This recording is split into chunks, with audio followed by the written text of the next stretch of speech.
Hello friends, welcome to my channel. This is practice set number 23 और आज की video में हम करने जा रहे हैं कुछ miscellaneous MCQ on English grammar. और ये सभी एमसीक्यू बहुत ज़्यादा यूज़फुल होंगे आपके अपकमिंग टीचिंग एग्जाम्स के लिए। तो आइए शुरू करते हैं आज का वीडियो। आज की वीडियो का पहला क्वेश्चन है, they have not sold the house. इसे आपको पैसिव में कन्वर्ट करना है। सो ऑप्शंस हैं, the house has not been sold, the house had not been sold, the house was not sold और the house is not sold। so correct answer होगा इसका option A, the house has not been sold। इसके बाद next question है, you are requested to keep off the grass। so ये sentence आपको active में convert करना है, ये ऑलरेडी पैसिव में है। so इसका करेक्ट एक्टिव वॉइस क्या होगा? ऑप्शंस हैं, please keep off the grass, keep off the grass, one should keep off the grass और you ought to keep off the grass. So ये सेंटेंस इम्पेरेटिव सेंटेंस है और इसका correct answer होगा option A, please keep off the grass. इसके बाद next है, who taught you grammar. The correct sentence in the passive voice is. तो इसका पैसिव क्या होगा? ऑप्शंस हैं, grammar was taught to you by whom, who has been teaching grammar to you, by whom were you taught grammar, grammar is taught to you by whom. So इसका correct passive voice होगा option C, by whom were you taught grammar. इसके बाद next question है, the bicycle needs oiling. इसे आपको passive में convert करना है। सो ऑप्शंस हैं, the bicycle needs being oiled, the bicycle needed being oiled, the bicycle needs to be oiled, the bicycle need be oiled. So correct passive होगा इसका option C, the bicycle needs to be oiled. इसके बाद next है, GB Shaw was having the gift of the gap, what does the underline phrase means. ठीक है, so underline phrase का क्या meaning है? Gift of the gap, talent for speaking, outspoken, over eater और cynical. So cynical का meaning होता है निंदक, ओवर ईटर यानी कि ज़रूरत से जो ज़्यादा खाना खाते हैं, आउटस्पोकन कहते हैं हम जो मुखर व्यक्ति होता है या बहुत फ्रैंक होता है स्पीकिंग में। और यहाँ पर करेक्ट आंसर होगा इस फ्रेज का option A, talent for speaking, gift of the gap यानी कि जिसके पास गिफ्ट ऑफ द गैप होता है यानी कि जो बहुत ज़्यादा अच्छा स्पीकर होता है। इसके बाद नेक्स्ट है, what does the idiom hue and cry means. So hue and cry का क्या मीनिंग होगा? To keep aloof from, to create crisis, a general outcry of alarm और to conclude. So hue and cry का meaning होगा a general outcry of alarm यानी कि शोरगुल मचाना या हो हल्ला करना। इसके बाद नेक्स्ट है, pick out the correct word to complete the given proverb. So यहाँ पर एक प्रोवर्ब दी है, the empty vessel does much. So यहाँ पर हम करेक्ट वर्ड फिल करेंगे sounds, the empty vessel sounds much. इसको हिंदी में भी हम कहते हैं थोथा चना बाजे घना, तो ये वही है। इसके बाद नेक्स्ट क्वेश्चन है, the liver is most versatile of all the organs in the body. So यहाँ पर वर्सेटाइल का क्या मीनिंग होगा? गिफ्टेड, अकॉम्प्लिश्ड, इंजीनियस और रिसोर्सफुल। सो यहाँ पर करेक्ट आंसर होगा ऑप्शन डी, रिसोर्सफुल। बाकी गिफ्टेड का मीनिंग होता है बहुत ही गुणी या मेधावी, और अकॉम्प्लिश्ड का मीनिंग होता है बहुत ज़्यादा निपुण या पूर्ण भी कह सकते हैं आप, प्रवीण भी कह सकते हैं। और इंजीनियस का मीनिंग हो जाएगा प्रतिभावान या प्रवीण। सो यहाँ पर करेक्ट आंसर होगा ऑप्शन डी, रिसोर्सफुल। ठीक है, सो रिसोर्सफुल का मतलब यहाँ पर होगा साधन संपन्न। इसके बाद नेक्स्ट है, before the 80th century epidemics from unsanitary conditions used to wipe out entire towns। सो यहाँ पर wipe out का क्या मीनिंग होगा?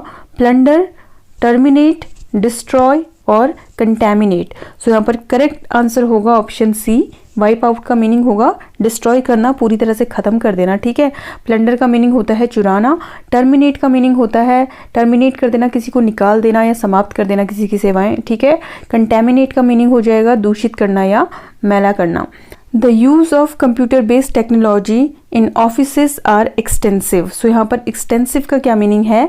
स्पेशियस, प्रोग्रेसिव, प्लेंटीफुल और वाइड स्प्रेड। सो यहाँ पर करेक्ट आंसर होगा option D, wide spread. So इसके सिवा स्पेशियस का मीनिंग होता है आलीशान या विशाल, और प्रोग्रेसिव का मीनिंग होता है प्रगतिशील, और प्लेंटीफुल का मीनिंग होगा प्रचुर। इसके बाद नेक्स्ट है, the Greek believed that the heart was the seat of intelligence. So the Greeks believe that the heart was the seat of intelligence. यहाँ पर सीट का क्या मीनिंग है? स्पॉट, चेयर, सेंटर और पर्पस। सो स्पॉट का मतलब आप जानते हैं, एक धब्बा या कलंक, और चेयर होती है कुर्सी। सेंटर यहाँ पर करेक्ट आंसर होगा, सीट यहाँ पर यूज किया गया है, सेंटर ऑफ इंटेलिजेंस। ठीक है, पर्पस का मतलब होता है उद्देश्य। इसके बाद नेक्स्ट है what do you mean by a square meal. A square meal idiom का क्या मीनिंग होगा? Option A, a full meal. इसके बाद नेक्स्ट है Which is the correct meaning of the idiom backed up? So backed up idiom का correct meaning क्या होगा इन सभी में से? Option C, supported। backed up करना यानी कि support करना। इसके बाद नेक्स्ट है what does the idiom the pros and cons mean? So pros and cons का क्या मीनिंग होगा? changes of life, the argument urged for and against a thing irregularly or repeatedly। so यहाँ पर pros and cons का meaning होता है good sides और bad sides of something। so यहाँ पर करेक्ट ऑप्शन होगा option B, the argument urged for and against a thing। इसके बाद नेक्स्ट है tick the correct meaning of the idiom come about। so come about idiom का क्या meaning होगा? get, take place, happen और recover। so यहाँ पर correct answer होगा ऑप्शन सी, happen। इसके बाद नेक्स्ट है Keats was a victim of rap on the knuckles, the underlying idiom denotes। so यहाँ पर rap of the knuckles आप सीधे से समझ सकते हैं कीट्स किस चीज़ का विक्टिम हुआ था? सीवियर क्रिटिसिज्म का। इसके बाद नेक्स्ट है meaning of the idiom a broken read is. So a broken read idiom का क्या मीनिंग होगा? फ्यूटाइल एफर्ट, रेयर, अनरिलायबल और अ सडन ग्रेट शॉक। सो यहाँ पर करेक्ट आंसर होगा इस ईडियम का ऑप्शन सी, अनरिलायबल। इसके बाद नेक्स्ट ईडियम है, इसके बाद नेक्स्ट है the meaning of the idiom to throw up the sponge is. So options हैं to oppose resolutely, to undo, to go to destruction, to give up a contest और to acknowledge defeat।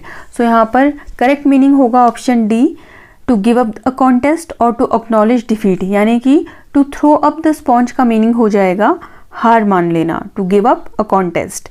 इसके बाद next है beggars description means। so beggars description का क्या meaning होगा? beyond description, by chance, less described और poorly described.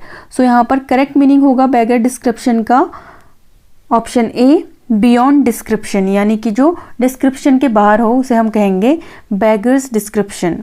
इसके बाद नेक्स्ट है in black and white means. So in black and white का क्या मीनिंग होगा? In short, useless, in writing और इन फुल स्विंग। सो यहाँ पर करेक्ट मीनिंग होगा इसका ऑप्शन सी, इन राइटिंग। इसके बाद नेक्स्ट है to buckle down means. So to buckle down का क्या मीनिंग होगा यहाँ पर? Work seriously, drop a subject, take it easy और गो फॉर अ वकेशन।